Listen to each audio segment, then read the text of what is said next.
Hello friends, welcome to smile talk paramedical channel. Friends ನೋಡಿ, G N ಎಮ್ದು supplementary result announcement ಆಗಿದೆ.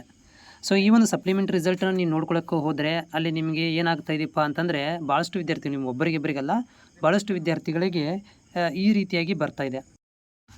No details found ಅಂತ ಬರ್ತಾ ಇದೆ. ಸೊ ಇದಕ್ಕೆ ಏನು ಸೊಲ್ಯೂಷನ್ ಮಾಡಬೇಕು ಅಂತ ನಿಮ್ಮ ಒಂದು ಕ್ವಶನ್ ಇರುವಂಥದ್ದು ಮತ್ತು ಟೆನ್ಷನ್ ಕೂಡ ಆಗ್ತಾ ಇರುವಂಥದ್ದು. ನಾವು ಎಕ್ಸಾಮ್ ಬರೆದಿದ್ದೀವಿ, ಪ್ರಾಕ್ಟಿಕಲ್ ಎಕ್ಸಾಮ್ ಬರೆದಿದ್ದೀವಿ, ಎಲ್ಲ ಮಾಡಿದ್ದೀವಿ, ಆದರೂ ಹಿಂಗ್ಯಾಕೆ ಬರ್ತಾ ಇದೆ ಅಂತಂದರೆ, ಇದು ರಿಸಲ್ಟ್ ಅನೌನ್ಸ್ಮೆಂಟ್ ಆಗಿ 1 ತಾಸು ಕೂಡ ಆಗಿಲ್ಲ. ಇದು ಅಪ್ಡೇಟ್ ಆಗಬೇಕಾಗಿದೆ. ಆಮೇಲೆ ನಿಮಗೂ ಕೂಡ ಗೊತ್ತಿದೆ, JNM ನರ್ಸಿಂಗ್ ಬೋರ್ಡ್ ವೆಬ್ಸೈಟ್ ತುಂಬ ಪೂವರ್ ಆಗಿದೆ. ಅಪ್ಡೇಟ್ ತೊಗೊಳ್ಳಿಕ್ಕೆ ಟೈಮ್ ತೊಗೊಳುತ್ತೆ. ಸೊ ಇದು data not found meaning fail ಅಂತ ಅಲ್ಲ, ಪಾಸು ಅಂತೂ ಅಲ್ಲ.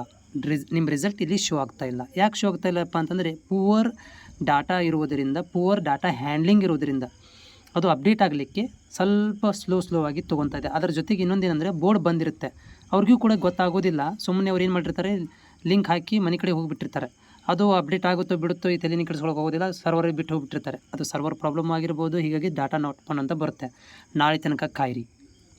ಓಕೆ, ಈ ಥರ ಬಂದವರು ಡಾಟಾ ನಾಟ್ ಅಂತ ಫೌಂಡ್ ಅಂತ ಬಂದವರು ನಾಳೆ ತನಕ ಕಾಯಿರಿ. ನಾಳೆ ತನಕನೂ ಇದು ಬೆಳಗ್ಗೆ ತನಕ ಕ್ಲಿಯರ್ ಆದರೆ ಒಳ್ಳೆಯದು. ಆಗಲಿಲ್ಲಪ್ಪ ಅಂದರೆ ನೀವು ಕಾಲೇಜಿಗೆ ಕಾಲ್ ಮಾಡ್ಕೋಬೇಕು. ಕಾಲೇಜಿಗೆ ಕಾಲ್ ಮಾಡಿ ಅಲ್ಲಿ ಏನು ಮಾಡಬೇಕು, ಇಂಟಿಮೇಟ್ ಮಾಡಬೇಕು, ಸರ್ ನೋಡಿ ಈ ರೀತಿಯಾಗಿ ರಿಸಲ್ಟ್ ಬರ್ತಾಯಿದೆ ನಂದು, ಅದಕ್ಕೆ ನೀವು ಬೋರ್ಡ್ಗೆ ಇನ್ಫಾರ್ಮ್ ಮಾಡಿ, ಅಥವಾ ಏನಾಗಿದೆ ಕೇಳಿ ನೋಡಿ ಅಂತ ನೀವು ಬೋರ್ಡ್ಗೆ ಕಾಲೇಜ್ ಮುಖಾಂತರ ಕೇಳಿಸ್ಬೇಕಾಗುತ್ತೆ. ಆದರೆ ನನಗನ್ಸುತ್ತೆ ಇದು 90% ವಿದ್ಯಾರ್ಥಿಗಳದ್ದು ನಾಳೆ ತನಕನೂ ಕ್ಲಿಯರ್ ಆಗುತ್ತೆ. ಮಾರ್ನಿಂಗ್ ತನಕ ಕ್ಲಿಯರ್ ಆಗುವಂಥ ಚಾನ್ಸಸ್ ಇದೆ. ಆಗಿಲ್ಲ ಅಂದರೆ ಕಾಲೇಜಿಗೆ ಕಾಂಟ್ಯಾಕ್ಟ್ ಮಾಡಿಕೊಂಡು ಈ ರಿಸಲ್ಟನ್ನು ಕ್ಲಿಯರ್ ಮಾಡಿಸ್ಕೊಳ್ರಿ.